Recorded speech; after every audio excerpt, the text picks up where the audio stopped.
दक्षिण भागातील प्रसिद्ध पूड चटणी, चवीला अतिशय खमंग आंबट गोड, इडली, डोसा, उत्तप्पा, अगदी पोळी आणि भात सगळ्यासोबत खाता येते। मधुगंधास रेसिपीजमध्ये आपले स्वागत आहे।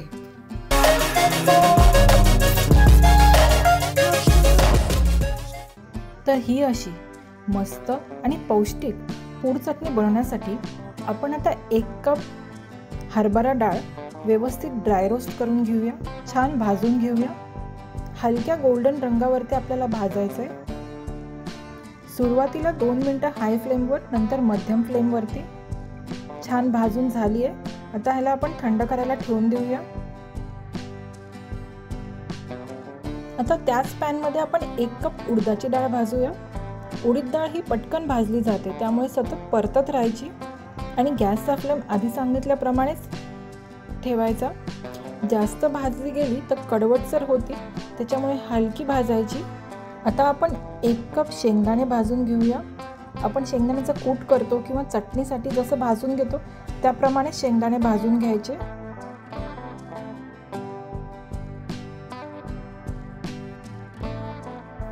आता आपण पांढरे तीळ भाजून घेऊया। पांढरे तीळ आपल्याला हलक्याशा सोनेरी रंगावरती भाजायचे आहेत। सुरुवातीला हाय फ्लेमवर 2 मिनिटं ठेवून नंतर मध्यम आचेवरती आपल्याला ह्याला भाजून घ्यायचे। तुम्ही बघू शकता छान भाजले गेलेले आहेत आपले तीळ। आता त्याच पॅन मध्ये आपण 1 कप किसलेलं सुकं खोबरं भाजून घेऊया। सारखं परतत राहायचं आपण भाजताना हे खोबरं, कारण पटकन जळतं। आणि भाजून झालं की ह्याला थोडा वेळ पॅन मध्ये असंच ठेवून देऊया, म्हणजे छान कुरकुरीत होतं। सगळ्या व्ह्यूअर्सला माझी एक रिक्वेस्ट, तुम्ही जर आमच्या चॅनलवर पहिल्यांदा आला असाल तर आमच्या चॅनलला नक्की सबस्क्राईब करा। या चॅनलवरती आम्ही खूप वेगळ्या आणि छान रेसिपीज शेअर करतो, ज्या करायला अगदी सोप्या असतील। त्यामुळे या चॅनलला नक्की सबस्क्राईब करा आणि बेल आयकन नक्की प्रेस करा। सबस्क्राईब केल्याबद्दल थँक्यू। आता आपण 2 टेबलस्पून धणे भाजून घेऊया। धणेही आपल्याला हलक्या सोनेरी रंगावरती भाजायचे आहेत। सारखं परतत राहायचं। परततानाच आपल्याला एक मस्त सुंदर अरोमा, सुगंध येईल, म्हणजे आपले धणे छान परतले जात आहेत। आता ह्यावरच आपण टाकूया 2 टेबलस्पून जिरे, आणि धणे आणि जिरे दोन्हीही छान मस्त परतून घेऊया आणि थंड व्हायला ठेवून देऊया। या पूड चटणीला पोड्डी किंवा गन पावडर असेही म्हणतात। इथं आपली हरभरा डाळ थंड झालेली आहे, हिला आपण मिक्सरच्या भांड्यात टाकून घेऊया आणि त्यातच आपली उडीद डाळ टाकूया आणि ह्यांची छान बारीक पावडर करून घेऊया आणि एका सेपरेट प्लेटमध्ये काढून घेऊया। अशा प्रकारे आपली पावडर झालेली आहे डाळींची। आता त्याच मिक्सरच्या भांड्यामध्ये आपण आपले भाजलेले तीळ टाकून घेऊया। हे वेगळं आपल्याला मिक्सरमधनं काढणं गरजेचं आहे, कारण नंतर आपण हे सगळं एकत्र मिक्स करणार आहोत। आणि डाळी आपण वेगळ्या सेपरेटलीच मिक्सरमधनं काढलेल्या चांगल्या, म्हणजे ते व्यवस्थित बारीक होतात। यावर आता आपण टाकूया आपले भाजलेले शेंगदाणे, भाजलेलं खोबरं,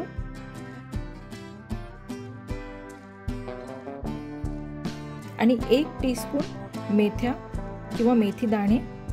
या सगळ्यांना आपण अशा प्रकारे व्यवस्थित छान ग्राइंड करून घेतलेलं आहे, छान यांची पावडर बनवून घेतलेली आहे। आता ह्या दोन्ही पावडरी आपण एकत्र मिक्स करून ठेवलेल्या आहेत प्लेटमध्ये। आता एका छोट्या मिक्सरच्या भांड्यामध्ये आपले जे धणे आणि जिरे आपण भाजून घेतलेले ते टाकूया। मग ह्याच्यावर टाकूया मूठभर छान तळलेले कढीपत्ता, 1 टेबलस्पून चिंच आणि 1 टेबलस्पून गूळ। आता चिंच आणि गूळचं प्रमाण तुम्ही तुमच्या आवडीप्रमाणे कमी जास्त करा। तुम्हाला जर जास्त आंबट गोड चवीची हवी असेल तर तुम्ही वाढवू शकता। यावर आता आपण टाकूया 2 टेबलस्पून लाल तिखट, चवीप्रमाणे मीठ। हेच मीठ आपल्या संपूर्ण चटणीत असणार आहे, त्याच्यामुळे भरपूर मीठ आपण इथं टाकूया। आणि 1 टेबलस्पून काश्मीरी लाल मिरची, याने छान रंग येईल आपल्या चटणीला। आणि हे सगळं आपण मिक्सरमध्ये छान बारीक पावडर करून घेऊया। आता इथं आपण चना डाळ आणि उडीद डाळ जी बारीक करून घेतली होती आणि त्याच्यानंतरचे साहित्य बारीक करून घेतलं होतं, आपलं खोबरं, शेंगदाणे वगैरे, ते सगळं एका प्लेटमध्ये काढून घेतलेलं आहे। यावर आता आपण जे मसाल्यांचं मिश्रण आता जस्ट ग्राइंड केलं ते टाकून घेऊया आणि हे सगळं व्यवस्थित हलक्या हाताने मिक्स करून घेऊया। तुम्ही बघू शकता आपल्या मसाल्यांची छान पावडर झालेली आहे। कढीपत्त्याला तेल असल्या कारणाने थोडेसे गुठळे होऊ शकतात, म्हणून व्यवस्थित हळूहळू हलक्या हाताने हे सगळं मिक्स करत जायचं। छान आपली मिक्स करून झाली आहे, तुम्ही बघू शकता छान रंग आलेला आहे। आपली पूड चटणी आता तयार आहे। ही पूड चटणी तुम्ही एअरटाईट डब्यामध्ये 2 महिन्यापर्यंत स्टोअर करून ठेवू शकता आणि सगळ्या south Indian dishes idli, uttapam, dosa सगळ्याबरोबर खाऊ शकता। परत वरण भातासोबतही ही पूड चटणी खूप टेस्टी लागते। आणि जर पूड चटणीला वापरून वेगळ्या वेगळ्या रेसिपीज बनवायच्या कशा हे तुम्हाला बघायचं असेल तर मला कमेंट सेक्शनमध्ये नक्की कळवा। त्या रेसिपीजही आपण मधुगंधाज रेसिपीजवरती नक्की दाखवूया। तुम्हाला ही रेसिपी नक्कीच आवडणार, ट्राय करून बघा।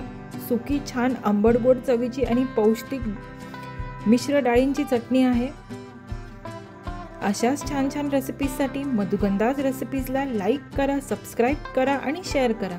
भेटूया आता आपण पुढच्या व्हिडिओमध्ये लवकरच। Eat healthy, stay blessed. Thank you.